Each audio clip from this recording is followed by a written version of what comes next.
Muhammad Ali and His Biggest Fight by Oluwaseun Subert. On January 17, 1942, Cassius Marcellus Clay Sr. and Odessa Grady Clay gave birth to Cassius Marcellus Clay Jr., who is now known as Muhammad Ali. In Louisville, Kentucky, the place where he grew up, he lived through a time where there was a lot of racism and segregation. Going to school was not much better either because he was dyslexic and struggled with his grades. One day, 12-year-old Muhammad Ali found out that his new red bike was stolen. He then went to Sergeant Joe Martin and reported the incident, telling him that he wanted to whoop whoever stole his bike. The officer saw potential in this little rebel and told him that he was a boxing coach, and if he wanted to take on the thief, he could learn how to box. Little did Muhammad Ali know that in 1964, he would later claim the title of one of the greatest three-time heavyweight champions. But soon, Muhammad Ali realized that one of his biggest fights would not be on the ring.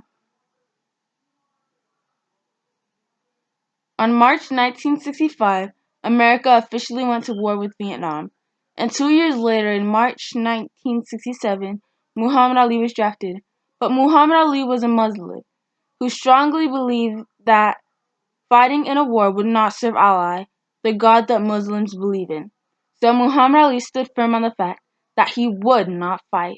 Draft to serve in Vietnam as a conscientious objector. That meant losing his title, losing his profession, and being convicted in a court. My conscience won't let me go shoot my brother or some darker people or some poor hungry people in the mud for big powerful America and shoot them for what? They never called me nigger. They never lynched me. They never put no dogs on me. They never robbed me of my nationality, raped and killed my mother and father. What, I'm going to shoot them for what? How am I going to shoot them? Just take me to jail. Many people try to convince him to accept the draft. Other people try to make deals. But Muhammad Ali would not budge. This bold stance caused a lot of controversy to the nation. Then, April 28, 1967, 1 month after he was drafted came around, and he received the draft letter. When he refused, it caused him to lose his boxing license, and in a couple days, he was banned to fight in all 50 states. He was sentenced to 5 years of prison and was charged with a $10,000 fine, and Muhammad Ali remained free as his case appealed in court. Muhammad Ali went from being one of the most influential people to one of the most hated. He lost his boxing license, his fame, and his money. He had a wife named Kalalia, so he had to find a way to re-navigate his life outside of his boxing career so he could provide for her and their child. He did not let that alter his decision, though. Muhammad Ali had lots of support that walked in fame. He was very close with Howard Cosell. Howard believed that Muhammad Ali had the right to his beliefs. They were very close and joked around with each other.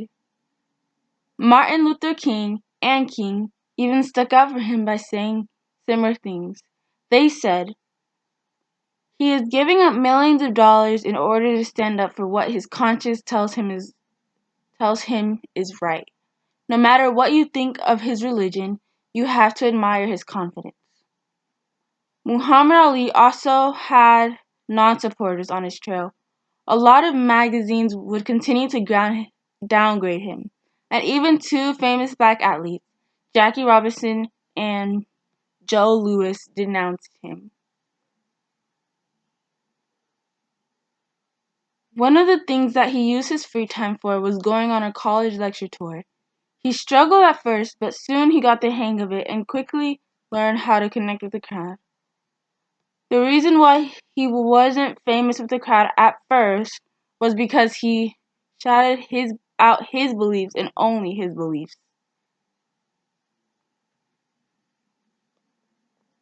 Three years after exile, and while his case was still being appealed in court, he found out that Georgia did not have a state boxing commission. He was allowed to fight there, so Muhammad Ali did not miss his chance. On October 26, 1970, Muhammad Ali returned to the court, and his fight was with Jerry Corey. He knocked him out in the third round.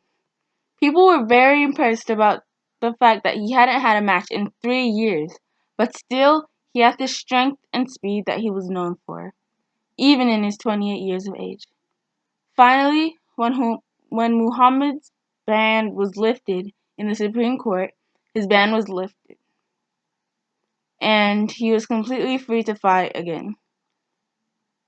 Muhammad Ali won fight after fight and proved that he is and will always be the greatest. Communication can be more than being the voice that many people can't find within themselves. It is being bold enough to stand up for what you believe in. A lot of people don't have that voice to express how they truly feel, but you can be that voice for them. You can be the voice that they're too afraid to show, and that was exactly what Muhammad Ali was. Especially, as some have pointed out, many have pointed out, when not taking the step, I will lose so much. And I would like to say to those of the press and those of the people who think that I lost so much by not taking the step, I would like to say that I did not lose a thing up until this very moment. I haven't lost one thing. I have gained a lot. Number one,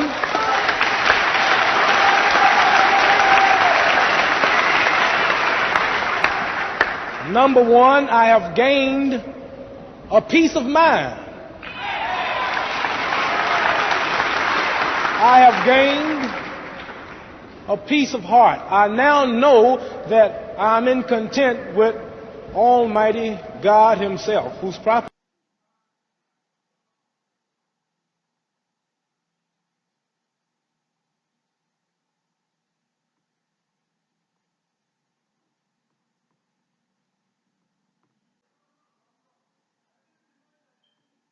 Muhammad Ali and his biggest fight.